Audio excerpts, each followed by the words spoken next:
Welcome to the channel. So yesterday I made this gluten-free gnocchi and I've had it in the fridge overnight. I think it's only fitting that we take this gnocchi and make a copycat version of Olive Garden's chicken and gnocchi soup gluten-free. I'm Jamie with SavorySaver. I share gluten-free recipes, tips, tricks, and resources to make your gluten-free lifestyle easier. So please consider hitting subscribe and let's get started. So this soup recipe is not going to take that long to put together. So let's go over all the ingredients, get it made, and give it a taste. So this is going to be a pretty quick recipe to throw together. You guys don't need to see me chop and dice vegetables up, so we're going to do that off camera. But let's go over the ingredients. Back here in the back, I have about 1 pound to 1.5 pounds of chicken breast that I just baked off in the oven with some seasoning, and then I shredded it up for bite-sized pieces. For the vegetables, I've got 1 stalk of celery that I'm going to dice up. The recipe calls for half of an onion. I'm going to just use a small onion. I'm going to dice that up. You want 2 teaspoons of minced garlic, so I've got a few cloves here. Recipe calls for half a cup of shredded carrot. I've just got 1 carrot here. I'm going to shred up on the box grater on the large side. We're going to need some olive oil to saute everything in. We're also going to need 4 cups of low sodium chicken broth. I actually have some homemade broth here, so I'm going to use that. We're going to need salt and pepper to taste. We're going to need a teaspoon of thyme. I'm using dried. It doesn't say if it needs fresh or dried, but I probably put in about a teaspoon of thyme in my soup most of the time. So I'm going to do probably a teaspoon of dried. We're going to need 1 pound of gnocchi. So I've got this gluten-free stuff here, so that should be just fine for the soup. We also need some dairy in this. So the recipe calls for 2 cups of half and half. However, I'm changing that up a little bit because I have some heavy cream I want to use. So let's go over what I'm going to do for that in just a second. But first, the final ingredient is going to be 1 cup of spinach that's roughly chopped. This package is about 2 cups, so I'm going to use about half a package of baby spinach that I'm just going to chop up. Let's go over that dairy swap that I'm doing, and then we'll get everything cooked. So I do have half and half in the fridge because I use it in my coffee every day. But I have half a pint of heavy cream here that I want to use up. So instead of using my half and half, I'm going to use a cup of heavy cream because that's what should be left in here. That way there it doesn't go to waste, or I got to figure out where to use it. And I'm going to top it off with a cup of whole milk. And that will give us that half and half consistency that we want, and I won't have any of that heavy cream go to waste.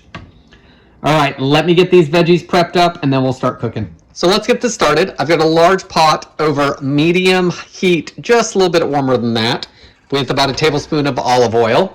To that, I'm going to add my onions, celery, and shredded carrots. I've got the garlic cut as well, but I'm not going to add that just yet. The recipe says to, but I'm going to wait a little bit longer because I don't want that garlic to burn.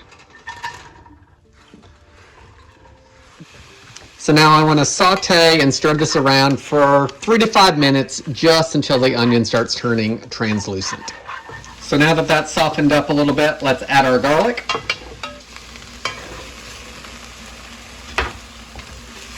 We'll let it cook for just about 1 minute.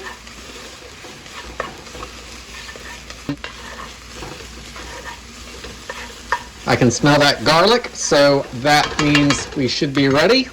I'm going to add a couple big pinches of salt, and I'll adjust later if I need to. Also going to add a big pinch of black pepper. Add in my thyme. 1 little quick stir. Now I'm going to add in my chicken broth, which is going to need to thaw a little bit longer. Should not take that long at all. Let's let that melt down. So let's get the chicken added. So it is pretty thick at this point. I may add a little more water only because I need to have the gnocchi, needs a little bit of room to cook. So let's get this up to a boil and we'll move on to the next step. So our soup is starting to boil. And the original recipe where I got this from said to add the gnocchi, boil for 3 to 4 minutes, and then reduce and simmer for another 10 minutes. I don't want the gnocchi to break apart, and I don't really think they need that long to cook, because at this point, we're just trying to get the vegetables to soften a little bit more. So I'm going to reduce this to a simmer, probably medium-low heat or something, somewhere in there. And I think what I'm going to do is cook it for 5 or 6 minutes, simmering, and then we'll add our gnocchi and let them cook for like the last 5 minutes or so. So let's let this simmer for a few minutes, and then we'll get the next step done. So it's been 6 minutes. Let's get our gnocchi added. And I made these yesterday, and they still look pretty good, so I'm hoping that they don't all get clumpy, but I think I'm going to do a few at a time like this, just in case, because that one wanted to stick. Alright, so I've got all the gnocchi in here. I'm going to cook them for about 4 minutes, I think, and then test one. And as long as we're good there, then we'll add the spinach and the half and half, because that's all we got left to do to this, guys. Okay, so I actually went another 2 minutes on the gnocchi just because it wasn't where I wanted it.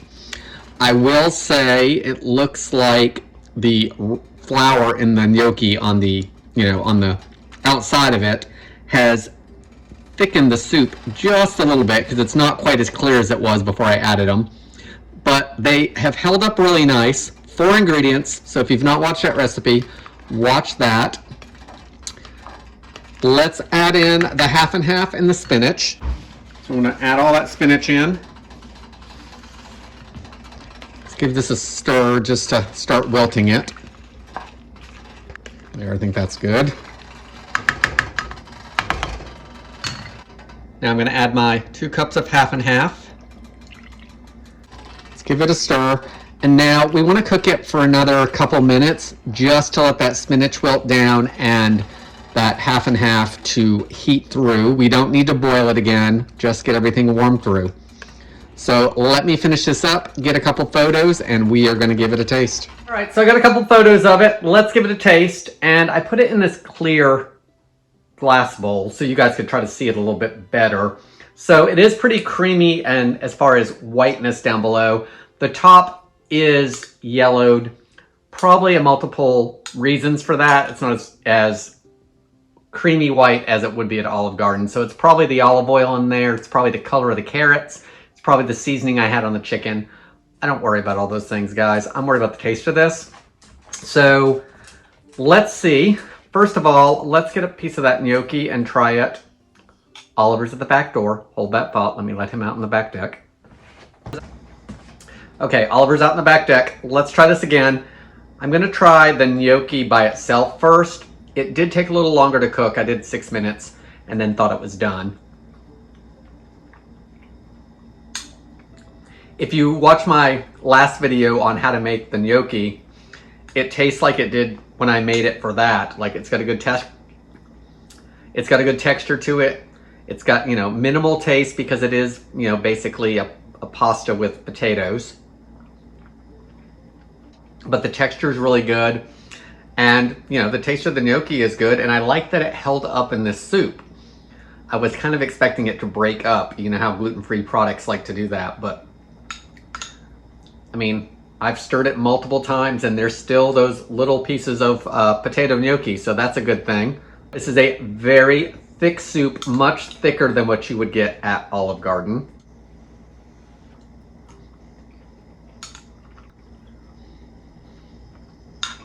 I think this is great. I really like the taste of it. The gnocchi are cooked well. The shredded chicken, Tara and I have been doing shredded chicken and soups a lot more lately. And I have to say I like it better than a diced or cubed piece of chicken. I just feel like it looks like more, and I think it's better as far as the texture. I just think it makes it more hearty. Plenty of seasoning between the salt I added as well as the seasoning on the chicken, the salt that was in the broth. Good seasoning there. I didn't have to add any additional of salt or pepper. All right, guys. What do you think? Am I dribbling? Sorry about that. All right. What do you guys think of this gluten-free chicken and gnocchi soup, which is a riff on the Olive Garden version? I think this is better. I think it's well worth making. I do think that I would probably make the gnocchi the day before if I didn't have time, because that's one thing out of the way, in the fridge, ready to go for the next night. This didn't take that long. I cooked my chicken separately, so you could do that the day before, and then everything kind of comes together really quickly. Not a ton of ingredients, nothing difficult. I do think you can get a few brands of gluten-free gnocchi that are pre-made. I think Delalo is one of those. Check down in the description below for anything that I find on that. I'll leave it down there. I will also link to that gnocchi recipe so you can watch that if you haven't. Ingredient list will be listed down below, and I will link to that full recipe from the blog where I pulled this from.